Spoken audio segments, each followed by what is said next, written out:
রূপগঞ্জে Habibur Rahman model high school প্রধান শিক্ষক শ্রী চরণ দাস ও বিজ্ঞান বিভাগের শিক্ষিকা নাসিমা আক্তার শিক্ষার্থীদের পাঠ্যসূচি ও মূল্যায়ন পদ্ধতি নিয়ে বলেন, শিক্ষার্থীদের আনন্দময় পরিবেশে পড়ানোর পাশাপাশি মুখস্থ নির্ভরতার পরিবর্তে দক্ষতা, সৃজনশীলতা, জ্ঞান ও নতুন দৃষ্টিভঙ্গি সম্পর্কে শেখাতে নতুন এই শিক্ষাক্রম চালু হয়েছে।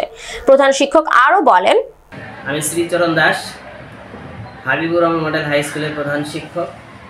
আমার প্রতিষ্ঠানটি হাবিবনগর ব্রাহ্মণখালী রূপগঞ্জ নারায়ণগঞ্জে অবস্থিত। আমি নতুন কারিকুলামের জন্য সরকারকে ধন্যবাদ জানাচ্ছি, কারণ কোভিড-19-এর সময় ছাত্রছাত্রীদের যে অবস্থা আর কি, মানে আগে যে মুখস্থবিদ্যা বা সৃজনশীল যে এটা ছিল, এটা মানে মুখস্থবিদ্যা ছিল। তো কোভিড-19-এর পরে আমি ক্লাসে অনেক গিয়ে, ঠিক আছে, ছাত্রছাত্রীর কাছ থেকে দেখেছি আমি যে ওদের মধ্যে যে মুখস্থ যে বিদ্যাটা সেটা তাদের মধ্যে নেই। তারা মানে বাস্তবমুখী কিছু শিক্ষার জন্য মানে চাচ্ছে আর কি। তো এই জন্য সরকার যে বাস্তবমুখী শিক্ষা দিয়েছেন, ঠিক আছে, এই জন্য আমি ধন্যবাদ জানাচ্ছি। আমাদের যে শিক্ষক যারা আছেন তারা সবাই ট্রেনিং করে যে ক্লাস করাচ্ছেন, পাঠদান দিচ্ছেন, তাদের কোনো সমস্যা হচ্ছে না। আর সমস্যা হওয়ার কথা না, কারণ ট্রেনিং দেওয়ার পর ওইখান থেকে বলে দিয়েছেন যে আপনারা ইনহাউস ট্রেনিং করবেন। ইনহাউস ট্রেনিং করলে আপনাদের মধ্যে হয়তো কোনো সময় প্রক্সি ক্লাস নিতে হতে পারে, তো ওইটা যেন সে জানতে পারে, জানার পরে তার সমস্যা না হয়। তো আমরা ওই ট্রেনিং নেওয়ার পর শিক্ষকদের নিয়ে আমরা ইনহাউস ট্রেনিং করেছি। এখন আমাদের শিক্ষকদের তেমন কোনো সমস্যা হচ্ছে না, ঠিক আছে। তারা একই টিচারে একাধিক সাবজেক্টের ক্লাসও নিতে পারে, কোনো সমস্যা নেই। আমাদের যে প্রতিষ্ঠাতা আলহাজ লায়ন মোহাম্মদ হাবিবুর রহমান হারেস, ইনি রূপগঞ্জ উপজেলা পরিষদের 2 পিরিয়ড উপজেলা পরিষদের ভাইস চেয়ারম্যান ছিলেন। ওই স্যারের কিন্তু উনি শিক্ষানুরাগী ব্যক্তি, অনেক গণ্যমান্য ব্যক্তি, রূপগঞ্জের প্রাণ এলাকারই, ঠিক আছে, মাটি মানুষের সন্তান। ইনি শিক্ষার প্রতি অনেক অনুরাগী। ইনি শিক্ষকদের নিয়ে নিয়মিত মিটিং করেন এবং কোনো সমস্যা আছে কি না সেটা মানে জানলে, ঠিক আছে, জানার পরে সমাধান করার চেষ্টা করেন।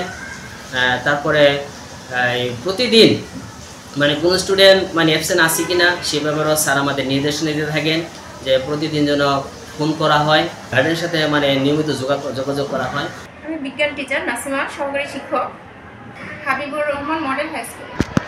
আসলে বর্তমান কারিকুলামটা খুব পছন্দ, যেহেতু আমি বিজ্ঞানটা এক হচ্ছে যেটা প্র্যাকটিক্যাল। আমরা জানি যে বাচ্চারা মুখস্থ বিদ্যার থেকে প্র্যাকটিক্যালটা ভালো বোঝে, যেটা জ্ঞানমূলক চলে যায়।